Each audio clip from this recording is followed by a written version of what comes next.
اتنا موٹا رہتا بس، زیادہ سائز بھی نہیں رہتا اس کا. یہ ریشم کے کیڑے میں یہ قیمتی ریشم بنانے کا کارخانہ کون لگایا؟ بولو بھائی، اللہ لگایا. حضرت امام شافعی نے فرمایا کہ واقعی میں یہ کسی بس کی بات نہیں ہے، یہ اللہ ہے، اللہ ہے، اللہ ہے جو اتنے عالموں کے اندر یہ کام کر رہا ہے. عالم شجر الگ، درختوں کا عالم، عالم حجر الگ، پتھروں کا عالم، پہاڑوں کا عالم الگ، عالم بحر الگ، سمندروں کا عالم الگ، عالم بر خشکی کا عالم الگ، عالم حیوانات، حیوانات کا عالم الگ، عالم نباتات اس کا عالم الگ، عالم انسان، انسانوں کا عالم الگ، عالم جنات، جناتوں کا عالم الگ، عالم ملائکہ، ملائکوں کا عالم الگ. حضرت ابو سعید خدری رضی اللہ تعالیٰ فرماتے ہیں کہ 40,000 عالم ہیں. کہتے ہیں؟ اور اس کی تفسیر میں جب زمانہ بڑھا، دنیا بڑھتی گئی، دنیا ترقی پذیر ہے نا، بڑھتی رہتی ہے. حضرت قرطبی رحمت اللہ علیہ اپنی تفسیر میں فرماتے ہیں 80,000 عالم ہیں.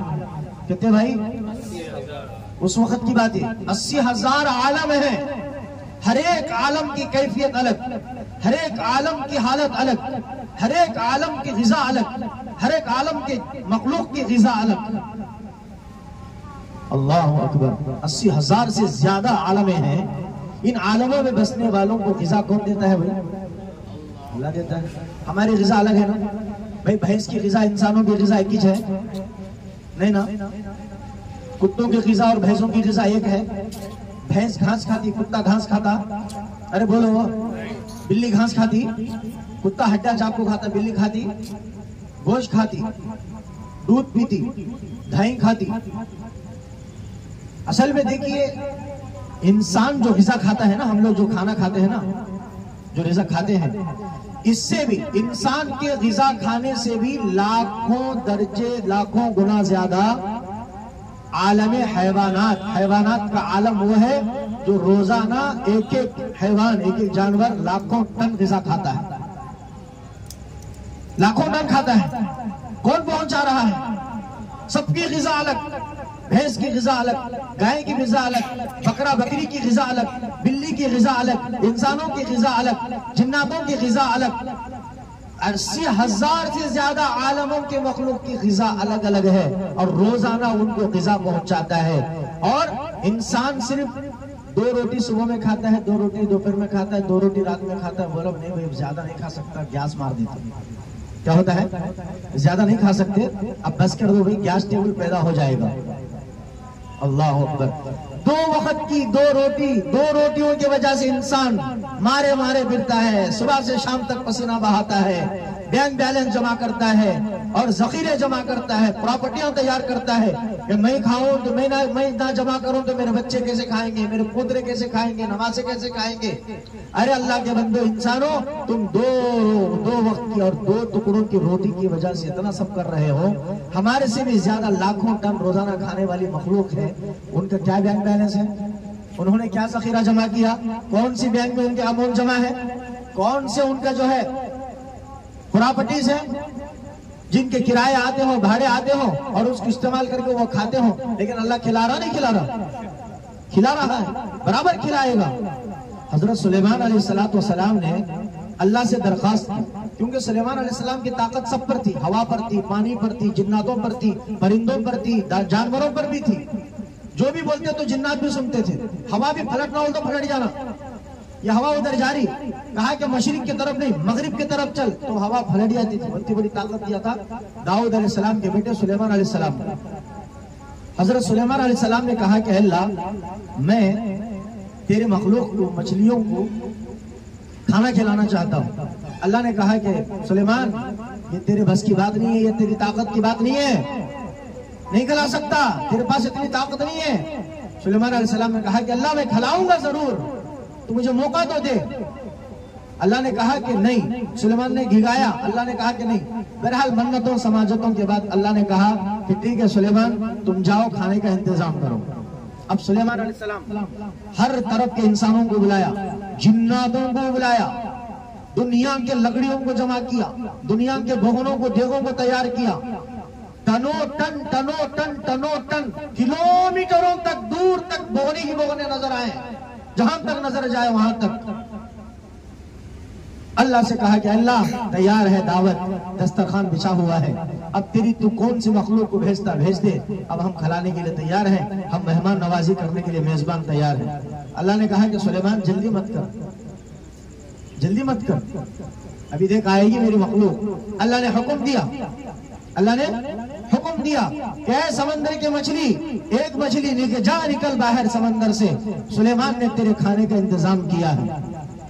مچھلی باہر نکلی، کتابوں میں لکھا ہے جیسے ہی وہ سمندر سے باہر نکلی، دعوت کے دسترخوان سجا ہوا تھا، بہترین خوشبو آ رہی تھی، اور ایک طرف سے دسترخوان پر کھانا شروع کیا، اور وہاں سے کھاتی کھاتی کھاتی کھاتی کھاتی کھاتی کھاتی کھاتی پورا دسترخوان ختم ہو گیا۔ کہا کہ سلیمان یہ کیا ہے دسترخوان اتنا چھوٹا لگایا آپ نے، اتنا چھوٹا دسترخوان؟ سلیمان علیہ السلام ڈر گئے، ایک مچھلی، اتنا جنات، تم کی طاقت پکانے میں لگی، انسانوں کی طاقت پکانے میں لگی، ہواؤں کی طاقت پکانے میں لگی، اتنا سارا، اور تو کہہ رہی کہ ابھی ہونا۔ کہا کہ سلیمان آج نے تو ہم کو بھوکا مار دیا، آج تو نے ہم کو بھوکا مار دیا۔ ایسے روزانہ اللہ 3 نوالے ہم کو کھلاتا ہے، کہتے روزانہ 3 نوالے ایسے کرا، بھئی اتنا بڑا مجمع، اتنا بڑا دسترخوان، ایک نوالا، اور ہمارا اللہ ایسا روزانہ 3 نوالوں سے زیادہ کھلاتا ہے۔ سلیمان تو نے صرف 1 نوالا کھلایا، پیٹ نہیں بھرا۔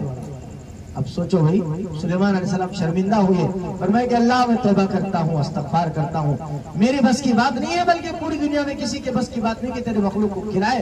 اب بتاؤ کہ سمندروں میں کیسے کیسے بڑے مچھلیاں ہیں جن کو اللہ نے لاکھوں ٹن کھانا دے رہا ہے، کوئی محنت نہیں کرتے، کوئی کارخانے کو نہیں جاتے، کوئی کپڑے گندے نہیں کرتے، خالی اللہ کا ذکر کرتے رہتے ہیں، اس ذکر کی برکت سے اللہ تعالیٰ ان کو کھلا دیتا ہے۔ کھلا رہا نہیں کھلا رہا؟ اللہ اکبر، یہ کس کا حکم چلتا ہے؟ عالمین۔ مرغی کا انڈا دیکھے نا، مرغی کے انڈے کے اندر چوزا، مرغی کا بچہ، چڑی کے انڈے کے اندر چڑی کا بچہ، چپلک کے انڈے کے اندر چپلک کا بچہ، کیا ہے؟ کھڑکی ہے انڈے کو، دروازہ ہے، کھانا کون کو پہنچانے کا کیا تو سیکرٹ راستہ، شارٹ کٹ ہے جہاں سے غذا پہنچائی جائے، کوئی رسائی نہیں، کھڑکی بھی نہیں، دروازہ بھی نہیں، کچھ بھی نہیں، لیکن چوڑی کا بچہ، مرغی کا بچہ، چپلک کا بچہ، سانپ کا بچہ، سارے جانوروں کے بچے اندر آرام سے سوئے ہوئے ہیں، غذا پہنچ رہی ہے، کھا رہے ہیں، سو رہے ہیں۔ اور ایک وقت میں، ایک خاص وقت آئے گا، اس وقت میں خاص اشارہ اللہ کی طرف سے ہوگا کہ میرے مخلوق اپنی چونچوں کو مارو، انڈوں کو پھوڑو اور باہر نکل جاؤ، چین چین چین چین کہتے ہوئے۔ اللہ کا اشارہ ہوگا، وہ پھوڑیں گے، ماریں گے۔ تم بولے خود نہیں نکلتے مرغی کے بچے، ہمارے کھیڑوں کے اندر کیا کرتے ہیں، اس کو ایک ٹینک کے نیچے رکھتے ہیں، وہ کھڑک بیٹی سے مرغی بولتے ہیں، کئی کو بولے تو انڈے اس کے نیچے رکھ لے گا، انہیں گھاس کے اوپر رکھ کے، وہ سیمنٹ کی یہ آتی نا بالی، اس کے اوپر گھاس رکھتے ہیں، اس کے اوپر انڈے رکھتے ہیں، اس کے اوپر مرغی بیٹھتی، وہ مرغی کی گرمی سے ایک حد تک، ایک چند دن رہتے ہیں، اس کے بعد آٹومیٹکلی چٹ پٹ انڈے پھوٹیں گے، چن چن چن چن چن، خوبصورت آوازوں کے ساتھ بچے اللہ اکبر کا نعرہ نکالتے ہوئے باہر نکلیں گے۔ یہ کس کے حکم سے ہو رہا؟ یہ اللہ، یہ ہے الحمدللہ رب العالمین۔ تمام تعریفیں بولو کس کے لیے ہے؟ اللہ کے لیے ہے، جو عالمین کا رب ہے، سب کا عالمین کا رب ہے۔ آیا یقین؟ تو اب ہمیں اللہ کو زیادہ یاد کرنا نہیں، ہمارے پیٹ کے تپل کو زیادہ یاد کرنا، تو اسی لیے اللہ کو یاد کرو۔ اللہ روٹی روزی کا انتظام کرنے والا ہے، بھوکا تو نہیں سلاتا اللہ تعالیٰ۔ میری زندگی مثال بتاتا ہوں، 1 سال سے امامت نہیں، لیکن اللہ ایک دن بھی بھوکا نہیں سنایا، الحمدللہ۔ اللہ کا شکر، یقین رکھنا چاہیے۔ چلیے، الرحمن الرحیم، رحمان بہت زیادہ مہربان، رحیم بہت زیادہ رحم کرنے والا، یعنی اس کائنات میں جتنا بھی کمال ہے یہ سب کا سب کیا ہے؟ رحمت کا خلاصہ ہے، رحمت ہے۔ ربوبیت کا انحصار بھی کس پر ہے؟ رحمت ہی سے ہے۔ اگر رحمان والی صفت نہ ہوتی نا تو پھر ربوبیت والی صفت سے اللہ تعالیٰ ہٹ جاتا، پالتا نہیں۔ رحمان کے معنی کیا؟ بہت زیادہ مہربان، اور رحیم کے معنی کیا؟ بہت زیادہ رحم کرنے والا۔ اب دیکھیے علماء اس کے اندر دو باتیں بتاتے ہیں۔ رحمان کا لفظ، رحمان جو لفظ ہے نا، اس سے رحمان کی لفظ سے اس کی رحمت کی عمومیت پر دلالت کرتا ہے، اور رحیم والا لفظ اس کی رحمت والی خصوصیت پر دلالت کرتا ہے۔ یعنی رحمان جنرل ہے، عام ہے، رحیم خاص ہے۔ جیسا ٹرین کے بوگی لگے رہتے ہیں نا، ڈبے، اے سی، سلیپر، پھر بعد میں ریزرویشن، پھر بعد میں جنرل۔ جنرل کو سامنے بیچ میں رکھتے کیا؟ کہیں آگے، یعنی انجن کے پیچھے، یعنی تو سب سے لاسٹ۔ تو اللہ عام بھی ہے، خاص بھی ہے۔ اللہ کی صفت، یہ صفاتی نام ہے۔ رحمان بھی صفاتی نام، رحیم بھی صفاتی نام۔ اور صفت رحمان کیا ہے معلوم؟ رحمان وہ ہے جو گنہگار کو بھی، فاسق و فاجر کو بھی، مومن و مسلمان کو بھی، زانی کو، شرابی کو، لوٹ مار کو، ڈاکو کو، چور کو، اچکے کو، لنگے کو، لچے کو، نافرمان کو، باغی کو، جو اللہ کا بغاوت کرے، سب کچھ کریں، کچھ بھی کریں، لیکن اللہ ان کو پالتا ہے۔ یہ رحمان ہے۔ اور رحیم یہ خاص ہے آخرت کے لیے، وہ صرف مومنوں کے لیے۔ مومنوں پر رحم کیا جائے گا۔ اس وقت کافروں پر، مشرکوں پر، اللہ کے باغیوں پر، جھوٹوں پر، زانیوں پر، ڈاکوؤں پر، چوروں پر نہیں رحم کرتا اللہ تعالیٰ۔ 70 سال کا شرابی، 70 سال کا زانی، 70 سال کا جھوٹا، ڈاکو، چور، اچنگا، سب کچھ کر لیا، نافرمانی اللہ کی، گناہ کر لیا، لیکن 2 آنسو اللہ کے خوف میں ٹپکایا اپنی آنکھوں سے اور کہا کہ اللہ مجھے معاف کر دے، تو اللہ معاف کرتا۔ اس کو بولتے رحمان۔ ہمارے گناہوں پر فوراً پکڑ نہیں کرتا۔ اگر ہمارے گناہوں پر فوراً پکڑ کرتا تو کیا ہوتا حالت بولو؟ اب عصر کے بعد ہم کیا گناہ کریں کہ ہم نہ معلوم نہیں رہتا، اللہ کی پکڑ میں آگے ہوتے۔ ظہر کے بعد کیا گناہ کرے سو ہم نہ معلوم نہیں، اب رات میں کیا گناہ کرتے سو ہم نہ معلوم نہیں۔ اگر یہ گناہوں پر پکڑ کرنے آتا تو اللہ تعالیٰ ہمیں بچتے نہیں۔ لیکن اللہ کی رحمت والی صفت عام ہے ہمارے سب کے اوپر، اسی لیے ہم بچے ہوئے ہیں۔ اور رحیم آخرت کے لیے مخصوص ہے، ہاں رحیم مومنوں کے لیے ہے صرف۔ اور علماء فرماتے ہیں، امام ابن کثیر رحمت اللہ علیہ جو بہت بڑے امام ہیں، تفسیر ابن کثیر کتاب لکھے ہیں، انہوں نے حضرت عبداللہ ابن مبارک رحمت اللہ علیہ کا قول نقل کرتے ہیں، فرماتے ہیں انہوں نے اپنے انداز میں فرق کیا کہ رحمان کیا، رحیم کیا۔ سنیے، بڑی اچھی بات ہے۔ الرحمن اذا سئل اعطا، الرحمن والرحیم اذا لم يسأل یغضب۔ جب اس سے سوال کیا جاتا ہے تو وہ عطا کرتا ہے، جب اس سے سوال کیا جاتا ہے تو وہ عطا کرتا ہے۔ والرحیم اذا لم يسأل یغضب، اور رحیم وہ ہے جب اس سے سوال نہیں کیا جاتا تو وہ ناراض ہو جاتا ہے۔ جب اس سے سوال نہیں کیا جاتا تو وہ ناراض ہو جاتا ہے۔ وہ کس کے لیے ہے؟ میرے لیے، آپ کے لیے۔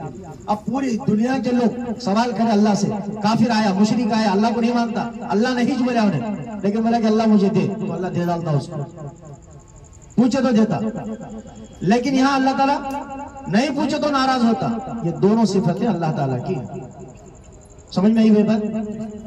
اس کائنات، رحمت کے حوالے سے ایک بات بول کے بات ختم کرتا ہوں۔ اس کائنات کو اللہ نے جو وجود بخشا، اس کائنات کو بنایا، یہ بھی اللہ کی رحمت ہے۔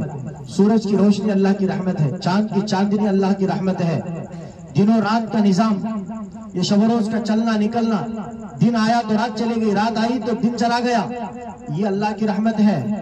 کالے رنگ کی بھینس اور اس کے پیٹ میں رنگ کالا ہے، اوپر پیٹ کا اندھیرا ہے، گوبر اور خون بھرا ہوا ہے،